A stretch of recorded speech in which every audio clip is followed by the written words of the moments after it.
Is this needed for the video? Yes. Okay, fine. It's certainly not needed for people to hear me. Okay, so I wish to thank the speakers or the organizers of this program. This is now my fourth visit to this program since the first program in July. And I want to thank Carlo for his excellent overview, because I can say everything I want to say in 20 minutes, because he said half of what I was going to say in his talk anyway. Okay, so I'm going to look in more detail at quantum and classical turbulence.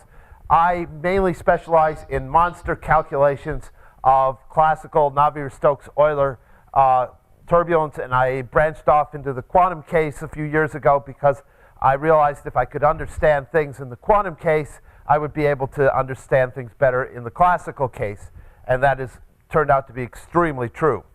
So the type of initial condition which I'm mainly going to talk about today is going to start with two very, very, very long anti-parallel vortex tubes with a localized perturbation in the center there. And everything is going to come from that. Now, that's not the only case. I've got other cases that I might throw up to say this is how things can change in different circumstances, but that's the basic thing. So in both cases, both the classical and the quantum case, you go from that perturbation to you go to the situation where you have had two vortices that have been pulled out this way, but they've been pushed together also by the Lambio-Savart in Navier-Stokes and in Gross-Pityavsky. When they come together, they can reconnect, and you're seeing the Gross-Pityavsky calculation reconnecting there. You get these waves, which I'll say something about. If it's Euler, that is classical without viscosity, it cannot reconnect. You have to stop the calculation. There might be singularities, and that was my talk back in July. I'm not going to talk about that now. So what happens from the reconnection, amazingly, in both the quantum case and the Navier-Stokes case, so this is half of the domain for the Navier-Stokes, this is the full domain, I get this sequence of rings, which was one of the times leading up to this was one of the things that Carlo showed in his talk. And after I got that in the quantum case, summer of 2011, I said, I have to be able to do the same thing in Navier-Stokes. And the problem is that that calculation used about 512 cube points. This calculation required more of the order of 4,000 cube points. A lot more computational effort to do the Navier-Stokes. Okay, so one of the things I've learned for both the quantum and the classical case is to get turbulence, whatever the definition of turbulence is, requires two reconnection steps, not one. And the first reconnection step is to change the topology to get the curvature going and things like that. It's the second reconnection that generates things like twist, swirl, writhe by various definitions. And a common way to look at this is something called helicity, which some of you are going to talk about in the quantum context, and I'm hopefully here to learn a little more about what you mean by helicity. So maybe a better title for my talk is The Role of Topological Change in Turbulence Generation. So let's go through what happens in the, just three pictures to show what happens in the quantum Crow instability. So the basic instability was in a paper in AIAA by Crow about 1971 or so. So we all call it the Crow instability. There's my initial condition. They've come together. They're starting to reconnect. And I get this stack of rings. And where the stack of rings appears is, I'm going to say that's turbulent in some sense. And this is what happens in the classical case. So t equals 1.5 corresponds roughly to t equals 16 in the classical case. They've come together. They flattened. You've got this loop up here, which I'll say something more about. You get reconnection starting here in the classical case, Navier-Stokes. And I will go through the sequence of steps that gets to 1 ring, 2 ring, 3 rings in that case in a few minutes. Okay, so the other case which I will make some mention of is orthogonal vortex lines. And the point here is that this has one reconnection. If you do it totally within Gross-Pidievsky. You never introduce any Biot-Savart type interactions to the problem. What happens, they come together, they reconnect, and they separate, and you don't get turbulence. But you get very interesting effects that you can look at in detail, so it's useful for that. Do you see any of this stuff in the experiments? So this is an experiment from the late Tim Nichols of damped. No, he was engineering at Cambridge. You shoot two vortex rings together. Those are the small red and blue up in the upper half. They come together. They form this necklace of rings that expands out. This is pictures from the Maryland experiment of the vortices coming together and reconnecting. And if you situate yourself the right place at the right airport, right time of day, and you watch planes taking off, you get this contrails of anti-parallel vortices coming off of the wings, and they reconnect, and there's beautiful pictures that look somewhat like the pictures I show. Okay, equations. So I'm primarily, so the quantum case, I only simulate this version of the Gross-Pidievsky equations, the nonlinear Schrodinger equation for an ideal quantum fluid, superfluid or Bose-Einstein condensate. That is what I calculate. Now, you apply this Madelin transformation, call the wave function or order parameter psi equals the square root of the density e to the I phi. You call the velocity the gradient of the phase. You add a quantum pressure, which is singular, and you get this equation that looks a lot like the classical Euler equation. What do I mean looks a lot like the classical Euler equation?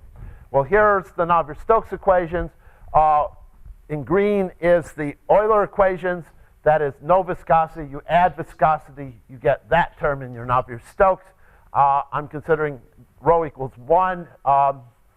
Constant density, that means it's incompressible. If you take the vorticity for the classical case, which is the curl of the velocity, you get advection of the vorticity, you get vortex stretching, and all the talk about singularities of Euler and Navier-Stokes equations basically comes down to analysis of that term, and then you get dissipation. And notice vorticity is the curl of u, but up there the velocity is the gradient of phi, curl the gradient 0, so there's no inherent vorticity in the quantum case except for this issue about circulation, which Carlo discussed. Okay, conservation laws. Okay, now the Gross-Pidievsky equations have two conservation laws. And I'm doing this in a spatially average sense, but this is also partially because I'm trying to relate this to Sobolev norms in mathematics. Okay, so mass is conserved, so it's averaging over the volume of the integral of the wave function squared. This is the H0 norm squared.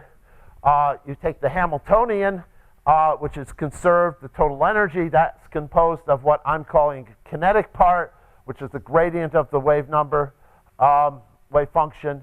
And it is this term here with the gradient of the psi in there. So this is the H1 norm squared. There's another type of energy, the interaction energy, which is dependent on the density. Here, you square the density, or you square this function squared. Because the Hamiltonian is conserved, then the H1 norm is bounded from above. H0 and H1 are both bounded, which means that this system has no singularities in the Sobolev sense. Euler equations conserves the kinetic energy. So here it's velocity u here. Navier-Stokes, the kinetic energy decays in time. The H1 norm, which is the entropy, which is related to the vorticity squared, is uncontrolled for both Navier-Stokes and Euler equations. At least there's no mathematics that controls it. And this was the topic of several talks at the first event of this series. And then something else that the classical equations have, which we can define thanks to Keith Moffat here, is the helicity, which is the dot product of the velocity and the vorticity integrated over the volume. It can be either of sign. And this tells us something about linking, swirling, and ride. And it's a nice thing to be able to calculate directly from the grid point calculations for Navier-Stokes and Euler. And it tells us these things without having to work really hard to find out why. Okay, so I'm going to just skip most of this about what tools are used for Navier-Stokes and Euler. Topological changes can be defined in Navier-Stokes equation. You want to change in the reference frame of the dominant vorticity due to reconnections. So this is true for both systems. But in the Navier-Stokes and Euler cases, there could be possible singularities, either in Euler or an attractor for Euler. It's not proven there are no singularities in Navier-Stokes, but no one really believes there are. As far as Euler, that's an open question still. So I don't say Euler, but maybe some attractor for Euler. Could say when reconnection occurs. Reconnection leads to macroscopic changes in the circulation. It was well defined because the velocity is well defined without having to take divisions by densities, which could be 0, as in the case of the quantum case. So circulation is well defined. And for less symmetric configurations, there's macroscopic changes in the helicity when there's reconnection. And I can give you slides from another talk from about a year ago, which I won't get into, which will demonstrate that property. So I want to go quickly through what happens in the classical case. You get reconnection starting, reconnection going on. After the reconnection happens in that top middle figure, this is a look at the inside right after that has happened, and there's this, you've got this reconnected vortex, but at the same time, unlike the quantum case, in the classical case, not all of the circulation gets reconnected. Only about half of the circulation gets reconnected. So what happens is you have two parts of the circulation. One has been reconnected, one is not. This is called the bridges, this is called the threads or braids. And the threads or braids wind around the bridges, okay? That winding leads to this picture here, and it gives this ring with all these swirls in it. And then the other thing that's happening is there's all this curvature and then curvature of curvature along the vortex lines, so there's this torsion. The torsion twists the vortex lines around so they come back upon themselves. So what you're seeing here is you're seeing the red and blue lines. They're coming back upon their mirror images across that line. That provides a second source of vortex stretching. What happens now is you have a vortex ring with swirl on it that's being stretched, not by the original reconnection, but by the secondary reconnection. And it is at this point in the classical calculation that this starts yielding a k to the minus 5/3 spectrum. And there's an old theory due to Tom Lundgren which can give an explanation of why you're seeing a minus 5/3 spectrum in this case, even though none of the classical pictures of energy cascades exist in this case. So I'm going to skip what this says about vorticity in detail. This is the spectrum. I want to say, so it starts at k to the minus 3, which is red here. What this is compensated. You take the spectrum, you multiply it by k to the 5/3, and you get a flat part. And for a period of time, all the things being rescaled in terms of Kolmogorov dimensional things, you get a nice consistent decade of a Kolmogorov inertial range. So this initial condition for Navier-Stokes equations yields turbulence at the end. It does not do this by classical cascade arguments.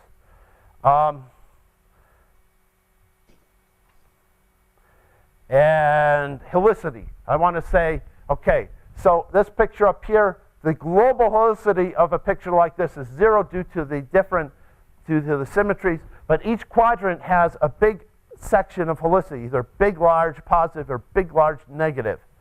And in each quadrant, that helicity is roughly 1/4 of what it could maximally be. So that's a huge amount of helicity, huge amount of twist, which is what you're seeing is driving this thing here. Now, the question here is, what about the quantum case? So here we have quantum very long. There's its perturbation. It's starting to form a series of rings here. There's little waves that happen on the vortices. So quantum case people talk about the waves, and they're there. And it breaks up into this stack of vortex rings. And is this turbulent? What makes it, definitions it could be turbulent. There's vortex stretching of a sort. There's lengthening of the vortex lines. I get to k to the minus 5/3 spectrum. So this is my calculation. This is the -3 that's in the interaction energy and roughly where the kinetic energy was originally. This is the spectrum at the time that this appears, and it's got this probably half a decade or so of a k to the -5/3. It's not convincing anywhere near as well as the classical case that there's -5/3 there, but it's clearly risen up from k to the -3. It really has moved energy from the large scales to the small scales. There is some sort of energy cascade going on. What type, we don't know. What does it look like? So going back to the Sobolev question, I'm going to consider the H1 norm in Gross-Pidiaski, this kinetic energy part that's here. I'm going to use that for visualizing something to tell me something about the structure inside of this. So in the classical case, I had the vortex lines and could track that here. Here's the quantum case. And here is a blow-up of a little bit more this time, but it's of this region here. The blue corresponds to what's green here. Green corresponds to these rarefaction waves that Carlo mentioned in a similar calculation that he's done. And what I've added to this is I've looked at two isosurfaces of this kinetic energy, and we see that it's twisted, it's large right where this reconnection is happening. And if you look at a little bit later time, you see that the dark red is where the kinetic energy, the H1 norm, is very large. But if you look, remember this is symmetric, so we're looking at another version of the same vortex, and it really is twisting around. Now this isn't swirl, but this is when roughly the k to the -5/3 starts appearing in this calculation as well. So this is tantalizing hints at where it might be coming from. And this is what to say about so my idea here is I've been thinking about, okay, Gross-Pidiaski is regular in the Sobolev sense. Reconnection usually involves something that's singular. Why don't we start considering what the singular properties of Gross-Pidiaski are doing and see if they have singularities upon themselves? So the vortex lines are things of density equals 0, and we're finding they obey power laws where their separation goes as some reconnection time minus t to different powers of gamma going in and out. And this is something that my calculations with people at Maryland have shown, and Carlo's group has shown as well. In addition, if you look at this picture in the upper right, this is just post-reconnection, and you can see that the tips of these vortices are very sharp, and if you follow the curvature along the vortex lines, it blows up at this point. Now, this isn't saying there's a blow-up in Gross-Pidiaski, because Gross-Pidiaski, I've already told you, for Sobolev reasons, can't have singularities, but there's something singular going on. And there. Very good. Thank you, Bob.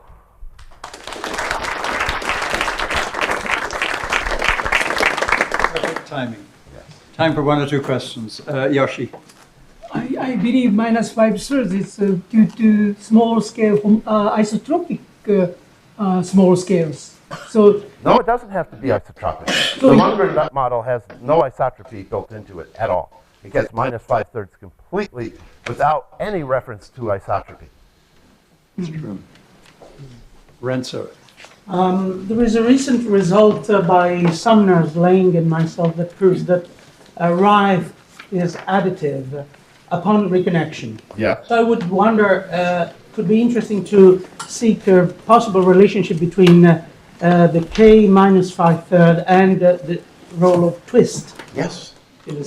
And so what I'm looking for is people like yourself who can formulate something like that, and I can look for this in the calculation, both in the classical case and the quantum case. Moreover, I'd like to add, since as far as I can understand, there is no intrinsic twist in quantum case, that would mean... Not that I've identified, no. No, but that... Sorry? Not that I... well, okay. I mean, if you look at the vortex lines, both the Biot-Savart ones and these, and you follow them, you see there is twist in the vortex line. Intrinsic twist. That would mean a possible relationship between K minus 5/3 and torsion in quantum case. And that is an interesting property to observe and to measure. Torsion. That's true. It's a very important difference between quantum and classical vortices, this intrinsic twist. actual twist internal to the vortex. Well, yes. You have two vortices with the perturbation. Right. What if you took a bundle of vortices? Well, I'm not considering bundles in the quantum case. I'm considering individual vortices. I want to see what they do. I want to see if individual vortices will get me to where I want to go. The bundle case with Biot-Savart was studied in a lot of detail, very systematically, from the point of view of classical Navier-Stokes turbulence by Norman Zabusky's group at Rutgers in the mid-1990s. And my brain set continues from that point on to think about Biot-Savart vortices as classical in some sense. So I mean, they might be in the quantum case too. It might be why we're getting minus 5/3 in both in the experiments. It could very well be the case. However, I'm taking the systematic approach of starting with individual vortices and just seeing what they do on their own. Is that enough? I think we better break for coffee now. We've got 20 minutes coffee break, so can we start again at 5 to 12 sharp? And Keith, can I just make Yes, an Tom. announcement? One announcement, please. Oh, sorry.